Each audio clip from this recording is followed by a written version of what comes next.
بسم اللہ الرحمن الرحیم۔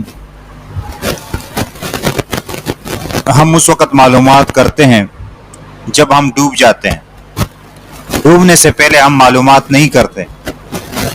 پہلے آپ یہ ویڈیو دیکھیں، سنیں کہ کس لوگ ڈوب گئے، اور جب معلومات کی تو وہ ڈوب چکے تھے۔ پہلے ویڈیو دیکھیں، پھر اس کے بعد مزید بات کرتے ہیں۔ السلام علیکم ورحمۃ اللہ وبرکاتہ۔ میں سید سلمان گیلانی۔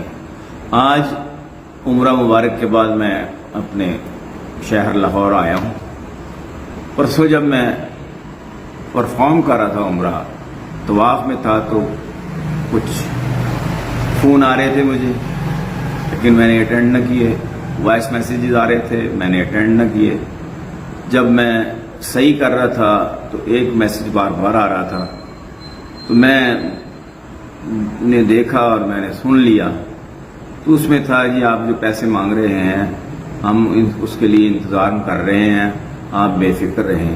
میں سمجھ گیا کہ یہ کوئی فراڈ ہو رہا ہے۔ میں نے اس کو پھر فون کیا باقاعدہ، میں نے کہا کہ کیا ہوا ہے؟ اس نے کہا جی کہ آپ نے پیسے نہیں مانگے، آپ کی آئی ڈی پر آپ کی تصویر لگا کے آپ کے اس کے اوپر فون پہ، فون پاکستان کا نہیں بلکہ سعودیہ کا فون نمبر لگا کے 00966 کے ساتھ، تو آپ کی تصویر لگا کے کوئی صاحب پیسے مانگ رہے ہیں،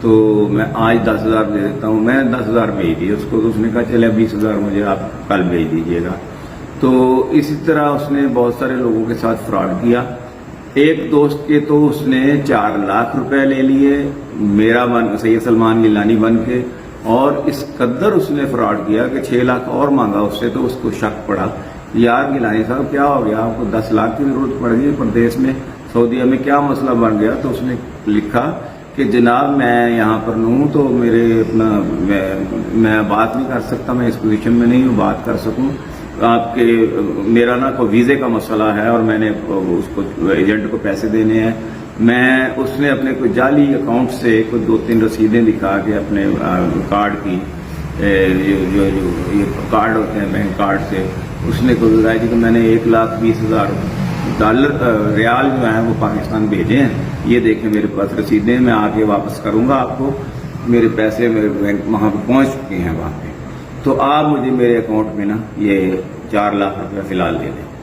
اس بیچارے نے یہ سمجھ کے کہ واقعی میں کسی مشکل میں پھنس گیا ہوں، تو میں جلدی سے بھیج دوں۔ اس نے کہا کہ کون سے بینک میں، اس نے اپنا اکاؤنٹ نمبر دیا، اس نے بیچارے نے 4 لاکھ روپیہ بھیج دیا اس کو۔ اب آپ خود سوچیں کہ وہ بیچارہ خود جو چھوٹا سا بندہ، لوئر مڈل کلاس کا آدمی، اس 4 لاکھ روپیہ اس کے لے لیے۔ اس کو شک تب پڑا جب اس نے کہا 6 لاکھ اور مجھے دے دیں، 10 لاکھ دے دیں۔ تو پھر اس نے کہا کہ میں پوچھوں تو صحیح گیلانی صاحب۔ پھر اس نے مجھ سے فون پر رابطہ کیا۔ اللہ کے بندے تو پہلے ہی مجھ سے رابطہ کر لیتا، آج کل تو پتہ ہے آپ سب کو کہ کس طرح سے فراڈ ہو رہے ہیں۔ تو اسی طرح اس نے ہمارے پاکستان کے ایک مشہور خطیب سے، جو میرے ساتھ بڑا جن کا محبت والا تعلق والا معاملہ ہے، اس سے 10 لاکھ روپے مانگے۔ تو اس نے کہا کہ گیلانی صاحب کیا مسئلہ ہو گیا، میرے پاس اتنے پیسے نہیں ہیں، لیکن میں کوئی اور سورس اختیار کرتا ہوں کہ سعودیہ میں آپ جس مصیبت میں ہیں ہم وہاں پر مصیبت حل کرنے کی کوشش کرتے ہیں، کیوں پریشانی ہے، پیسے تو اس وقت نہیں ہے فی الحال۔ تو اس نے جب مجھ سے رابطہ کیا تو میں نے کہا یہ تو کام بہت بڑھ گیا ہے۔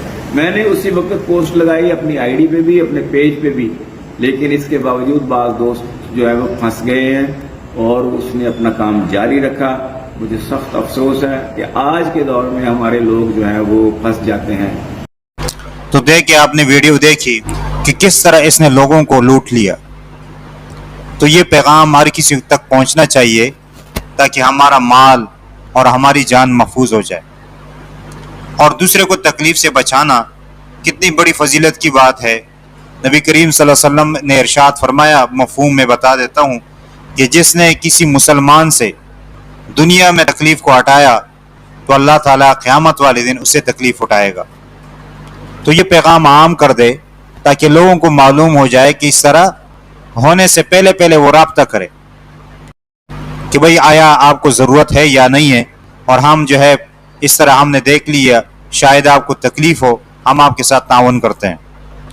لیکن ہم کیا کرتے ہیں، اتنی محبت میں بڑھ جاتے ہیں اور پہلے تعاون کرتے ہیں, بعد میں جب معلوم کرتے ہیں تو وہ تو فراڈ ہوتا ہے.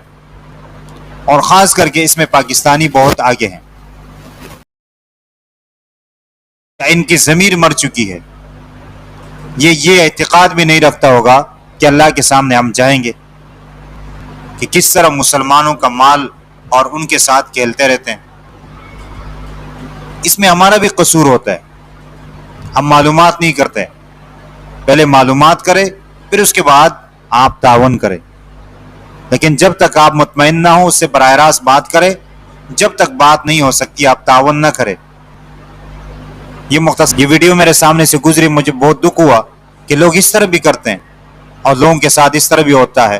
اللہ تعالیٰ سے دعا ہے کہ اللہ تعالیٰ ہمیں صحیح بات سمجھنے اور اس پر عمل کرنے کی توفیق عطا فرمائے. آمین ثم آمین یا رب العالمین.